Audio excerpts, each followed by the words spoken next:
नमस्कार बंधुगण, आपण माने जानती जे आमर नवरात्रर पावन पर्व अक्टोबर ठारू आरंभ हेबाकु जाउछि एवं एही पर्वटी आमर हिंदू मानक पई अत्यंत गुरुत्वपूर्ण अटे।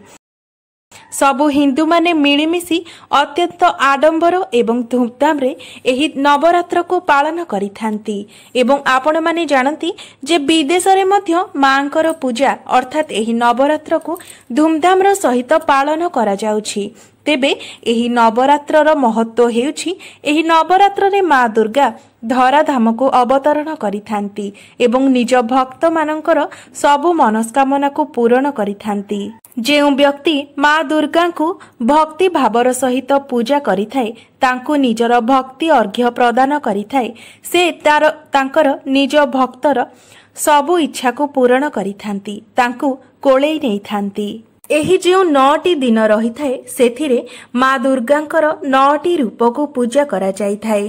तेबे किछि एपरि जिनिस रहिछि जेउ जिनिस गुडी को आपण जदि नवरात्र रे आपणको घर को आनी रखंती तेबे आपणको उपरे मां दुर्गांकर विशेष कृपा बरसी थाए एवं आपणको घरे सबु समस्यार समाधान होई जाई थाए। तेबे बंधु माने ए विषय संपूर्ण जानिबा पई भिडियोटी को स्किप न करी शेष पर्यंत निश्चय देखंतु एवं भिडियोटी को लाइक करी चैनलटी को सब्सक्राइब करी दियंतु। एहा सहित भक्ति एवं श्रद्धा हृदय रे जय मां दुर्गा निश्चय लिखंतु। आपण माने जानती आपण माने जेते थर मांकर नाम नेबे मां आपणको उपरे सेते अधिक प्रसन्न हेबे, आपणको मांकर आशीर्वाद सेते अधिक प्राप्त हेबो। तेणु आपण जेते इच्छा सेते थर मांकर नाम नियंतु। आपण मांकर नाम नेबा द्वारा आपणकर पाप मध्य क्षय होई जिवो। तेबे एही जिनिसटी को आपण माने नवरात्रर कोनोसी दिनरे मध्य आनी पारिबे। बंधु माने आपण माने निश्चित भाबरे जानिथिबे जे जेते सब ग्राम रहिछि सेही ग्राम मानकरे निश्चित जणे जणे ग्राम देवती रहिथांती एवं सहर रे मध्य गोटिए गोटिए मुख्य मंदिर रहिथाय, देवींकर गोटिए मुख्य मंदिर रहिथाय। तेबे एहा हेउछि मांकर सेविका मानकर मंदिर।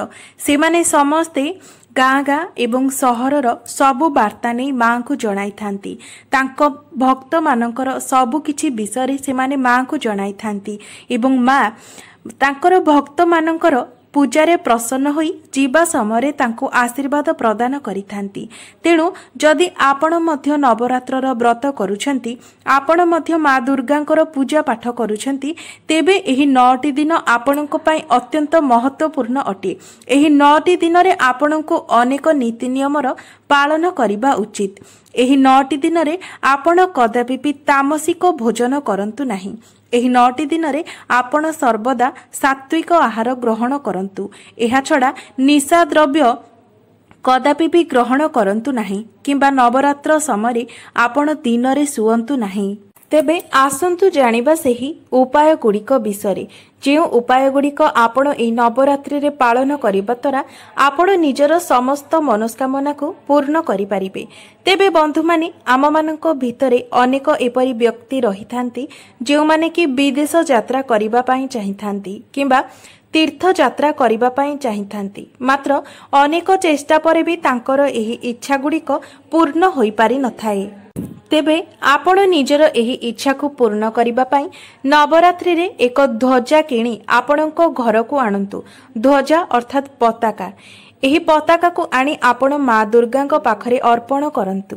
एहा को आपण जदि निज घरे मांकर फोटो किंबा मूर्ति रखि नाहंती तेबे कोनोसी देवी मंदिर रे नै एही पताका को प्रदान करि दियंतु। देखिबे आपणकर विदेश यात्रा किंबा तीर्थ यात्रार इच्छा निश्चय पूर्ण हेबो।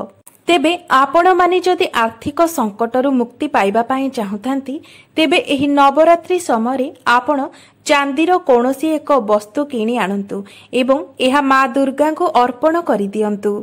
एहा परे दशमी दिन आपण एही रूपार जिनिस को नेई आसंतु एवं एहा को गंगा जल रे धोई दियंतु। तापरे एही रूपार जिनिसटी को आपण एक लाल कपड़ा रे रखि दियंतु। ତା ସହ 5ଟି ଚାଉଳ, 5ଟି ଗୋମତୀ ଚକ୍ର ଏବଂ 5ଟି କଉଡ଼ିକୁ ରଖିଦିଅନ୍ତୁ। ତାପରେ ଏହାକୁ ଏକ ପୁଟୁଳି ବନାଇ ନିଅନ୍ତୁ ଏବଂ ଏହାକୁ ନିଜର ଧନ ରଖୁଥିବା ସ୍ଥାନରେ ଉତ୍ତର ଦିଗରେ ରଖନ୍ତୁ। ଏପରି କରିବା ଦ୍ୱାରା ଆପଣଙ୍କ ଗୃହକୁ ଧନ ଆସିବାର ସମସ୍ତ ମାର୍ଗଗୁଡ଼ିକ ଖୋଲି ଯାଇଥାଏ ଏବଂ ଆପଣଙ୍କର ଅର୍ଥଜନିତ ସମସ୍ତ କଷ୍ଟ ଦୂର ହୋଇଯାଇଥାଏ। ଆପଣଙ୍କ ଗୃହରେ କଦାପି ବି ଧନର ଅଭାବ ହୋଇନଥାଏ। ବନ୍ଧୁମାନେ, ଯଦି ଆପଣଙ୍କ ଗୃହରେ କୌଣସି ସଦସ୍ୟଙ୍କର ସର୍ବଦା ସ୍ୱାସ୍ଥ୍ୟଗତ ସମସ୍ୟା ଲାଗି ରହୁଛି, ତେବେ ଆପଣ ନିଜ ଗୃହରେ ସମସ୍ତ ସଦସ୍ୟମାନଙ୍କର ଭଲ ସ୍ୱାସ୍ଥ୍ୟ ପାଇଁ ଏହି ଉପାୟଟିକୁ ନିଶ୍ଚୟ ପାଳନ କରିପାରିବେ। ଏଥିପାଇଁ ନବରାତ୍ରର କୌଣସି ଏକ ଦିନରେ ଆପଣ ଶୁଦ୍ଧ ଗାଈର ଘିଅ ଘରକୁ ନେଇ ଆସନ୍ତୁ ଏବଂ ସେହି ଘିଅରେ ଆପଣ ଦୀପ ଜଳାନ୍ତୁ। ଦୀପ ଜଳାଇ ଆପଣ ମା ଦୁର୍ଗାଙ୍କର କୌଣସି ବି ମନ୍ତ୍ରକୁ ପାଠ କରନ୍ତୁ। ବିଶେଷ କରି ଆପଣ ଯଦି ଏହି ମନ୍ତ୍ରଟିର ପାଠ କରନ୍ତି, ତେବେ ଏହା ଆପଣଙ୍କୁ ଅତ୍ୟନ୍ତ ଶୁଭ ଫଳ ଦେବ। ମନ୍ତ୍ରଟି ମନ ଦେଇ ଶୁଣନ୍ତୁ। ଯା ଦେବୀ ସର୍ବଭୂତେଷୁ ଶକ୍ତିରୂପେଣ ସଂସ୍ଥିତା ନମସ୍ତସ୍यै ନମସ୍ତସ୍यै ନମସ୍ତସ୍यै ନମୋ ନମଃ। ଏହା ହେଉଛି ମା ଦୁର୍ଗାଙ୍କର ବୀଜ ମନ୍ତ୍ର।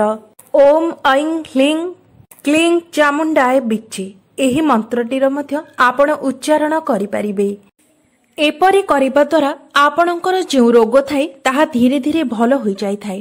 ଆପଣଙ୍କୁ ଆରୋଗ୍ୟ ପ୍ରାପ୍ତି ହୋଇଥାଏ ଏବଂ ସୁନ୍ଦର ସ୍ୱାସ୍ଥ୍ୟ ମଧ୍ୟ ପ୍ରାପ୍ତି ହୋଇଥାଏ।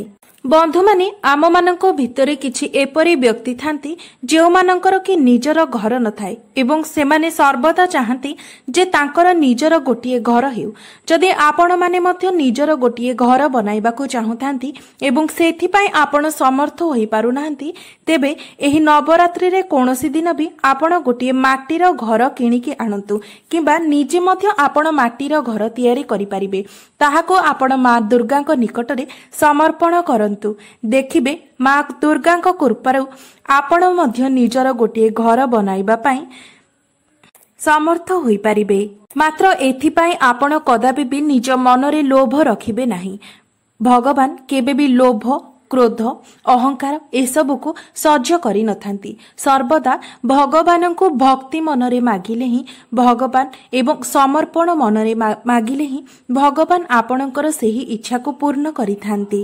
ଯଦି ଆପଣ ଚାକିରି କରୁଛନ୍ତି ଏବଂ ସେହି ଚାକିରି କ୍ଷେତ୍ରରେ ଆପଣ ପଦୋନ୍ନତି ଚାହୁଁଛନ୍ତି, ତେବେ ଏହି ନବରାତ୍ରର କୌଣସି ଏକ ଦିନରେ ଆପଣ 3ଟି ନଡ଼ିଆ କିଣିକି ଆଣନ୍ତୁ ଏବଂ ନବମୀ ଦିନ ଏହି 3ଟି ନଡ଼ିଆକୁ ନେଇ କୌଣସି ପୂଜାସ୍ଥଳରେ ଆପଣ ମା ଦୁର୍ଗାଙ୍କୁ ଏହାକୁ ଅର୍ପଣ କରିଦିଅନ୍ତୁ। ଏପରି କରିବା ଦ୍ୱାରା ଆପଣଙ୍କୁ ଚାକିରିରେ ପଦୋନ୍ନତି ହୋଇଥାଏ। ବନ୍ଧୁମାନେ, ଯଦି ଆପଣଙ୍କୁ କେହି ଭଲ ପାଉନଥାନ୍ତି, ଆପଣଙ୍କ ମଧ୍ୟରେ କୌଣସି ଆକର୍ଷଣୀ ଶକ୍ତି ନଥାଏ, ଆପଣଙ୍କ ସହିତ ଲୋକମାନେ ମିଳାମିଶା କରିବା ପାଇଁ ଭଲ ପାଉନଥାନ୍ତି, ତେବେ ଆପଣ ନିଜ ଭିତରେ ଆକର୍ଷଣ ଶକ୍ତିର ବୃଦ୍ଧି କରିବା ପାଇଁ କୌଣସି ସୁଗନ୍ଧିତ ଦ୍ରବ୍ୟ ମା ଦୁର୍ଗାଙ୍କୁ ଅର୍ପଣ କରନ୍ତୁ।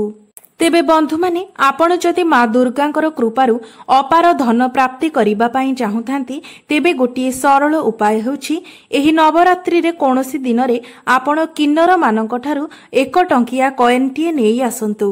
ବନ୍ଧୁମାନେ, କିନ୍ନରମାନେ ଅତି କଷ୍ଟରେ ହିଁ ପଇସା ଦେଇଥାନ୍ତି, କାରଣ ଆପଣମାନେ ଜାଣନ୍ତି କିନ୍ନରମାନଙ୍କର ଆଶୀର୍ବାଦର ମୂଲ୍ୟ କେତେ ଅଧିକ ରହିଥାଏ। ତେବେ ଯଦି କୌଣସି କିନ୍ନରଙ୍କ ସହିତ ଆପଣଙ୍କର ସୁସମ୍ପର୍କ ରହିଛି, ତେବେ ତାଙ୍କଠାରୁ ଆପଣ ଗୋଟିଏ 1 ଟଙ୍କିଆ କଏନ୍ ନେଇ ଆସନ୍ତୁ ଏବଂ ସେହି କଏନ୍କୁ ଗଙ୍ଗା ଜଳରେ ଭଲ ଭାବରେ ଧୋଇ ନିଅନ୍ତୁ। ତାପରେ ଆପଣ ଯେଉଁଠାରେ ନିଜର ଧନକୁ ସଞ୍ଚୟ କରି ରଖୁଛନ୍ତି, ନିଜର ଆଲମାରୀ ଭିତରେ ଧନ ରଖୁଥିବା ସ୍ଥାନରେ ସେହି କଏନ୍ଟିକୁ ରଖିଦିଅନ୍ତୁ। ଏପରି କରିବା ଦ୍ୱାରା ଜୀବନରେ କେବେ ବି ଆପଣଙ୍କୁ ଧନର ଅଭାବ ହୋଇନଥାଏ। କିନ୍ନରମାନେ ମା ଦୁର୍ଗାଙ୍କର ଆଶୀର୍ବାଦ ପ୍ରାପ୍ତ କରିଥାନ୍ତି ଏବଂ ସେ ବ୍ରହ୍ମଦେବଙ୍କର ମଧ୍ୟ ଆଶୀର୍ବାଦ ପ୍ରାପ୍ତ କରିଛନ୍ତି। ସେମାନଙ୍କୁ ପ୍ରଭୁ ରାମଚନ୍ଦ୍ରଙ୍କର ମଧ୍ୟ ବର ପ୍ରାପ୍ତ ହୋଇଛି।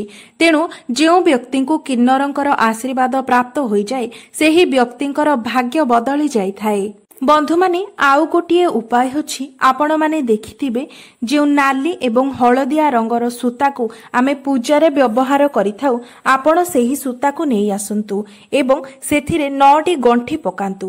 9ଟି ଗଣ୍ଠି ପକାଇ ସାରିଲା ପରେ ଆପଣ ନିଜର 9ଟି ଇଚ୍ଛାକୁ କୁହନ୍ତୁ। तापरे नवदुर्गा को मने मने आराधना करंतु। एहापरे ताकु नै माँ दुर्गा को अर्पण करि दियंतु। एपरि करिबा द्वारा आपण कहिथिबा निजर 9टी इच्छा को माँ दुर्गा निश्चय पूरण करिथांती। बंधु माने जदि एही नवरात्रर कोनोसी गोटिए दिन रे आपण माँ दुर्गा को 16 श्रृंगार प्रदान करंती तेबे आपणको जीवन रे जेकोनोसी प्रकार समस्या चली थाए किबा जदि आपणको गृह रे सदस्य माननको मध्य रे मनांतर मतांतर एवं कलह लागि रहुथाए ताहार समाधान होई जाई थाए। स्वामी स्त्रीको मध्य रे मध्य संपर्क रे दृढ़ता आसी थाए।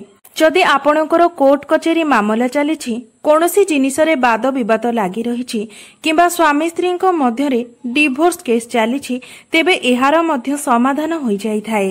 एपरि करिबा द्वारा आपणकर भांगी जाउथिबा संसार सजाड़ी हो जाई थाए। बंधु माने एही नवरात्रि समय आपण निज घर को चांदीर मुद्रा निश्चय आणंतु। एपरि करिबा द्वारा आपणकर आर्थिक स्थिति मजबूत होई थाए एवं एही समय जदि माता सरस्वतींकर प्रिय मयूर पुच्छ आनी आपण निज गृह रे रखंती तेबे आपणको घरे जदि विद्यार्थी थांती तेबे तांकर पढ़िबार लेखिबार एवं मने रखिबार शक्ति रे वृद्धि होई थाए। सेमानंकर विद्यारे दक्षता आसी थाए। एही मयूरपुच्छ आपणको घरु समस्त नकारात्मक शक्ति को मध्य दूर करि देई थाए एवं आपणको गृह रे सकारात्मक शक्तिर संचार करि थाए। आपणको गृह रे जदि कोनोसी वास्तु दोष थाए तेबे मध्य एही मयूरपुच्छ सेही वास्तु दोष को दूर करि देई थाए। बंधु माने जदि एही नवरात्र समय आपण निज गृह रे कदली गछ आनी लगांती तेबे एहा आपणको अत्यंत शुभ फल प्रदान करि थाए एवं आपणको धनवान हेबार मध्य आशीर्वाद प्राप्त होई थाए। एपरि करिबा द्वारा आपणको गृह रे उत्तरोत्तर उन्नति होई थाए। आपणकर चाकरी रे पदोन्नति होई थाए एवं गृह रे समस्त प्रकार कार्य रे मध्य सफलता प्राप्त होई थाए। बंधु माने एही नवरात्रि समय जदि आपण चांदीर कइंछ निज घर को आणंती तेबे एहा सहित माँ लक्ष्मी आपणको गृह को आसी थांती। एही समय आपण निज गृह को चांदीर कइंछ आनिबा द्वारा आपणको गृहरु धन जनित समस्त संकट दूर होई जाई थाए। आपणको गृह को धन आसीबार बाट खोली जाई थाए एवं माँ को कृपारु आपणको गृह रे आपणको जीवन रे केबे भी धनर अभाव होई न थाए। आपणको गृह रे सुख समृद्धिर वृद्धि होई थाए। आपण चांदीर पद्म फूल मध्य घर को आनी पारिबे किंबा मां को समर्पण करि पारिबे। बंधु माने एही चांदीर पद्म फूल को आपण मां को अर्पण करि दियंतु एवं दशमी दिन सेही पद्म फूल को आनी गंगा जल रे धोई आपण निजर धन रखुथिबा जागारे सेही पद्म फूल को रखि दियंतु। एपरि करिबा द्वारा आपण आनिथिबा पद्म फूल रे जेतोटी पाखुडा रही थाए सेतिकिटी बाटरू आपणको धन प्राप्ति होई थाए। बंधु माने आपण चाहिले एही समय रे चांदीर त्रिशूल मध्य आनी पारिबे। जदि आपण एही समय चांदीर त्रिशूल आणंती तेबे आपणको जीवन रे जदि शत्रु भय लागि रहुथाए किंबा आपण शत्रु द्वारा पीड़ित हेउथांती एवं सर्वदा चिंतित रहुथांती तेबे आपणको जीवनरु शत्रु भय दूर होई थाए। आपणकर सबु शत्रु आपणकर मित्र रे परिवर्तन होई जाई थांती।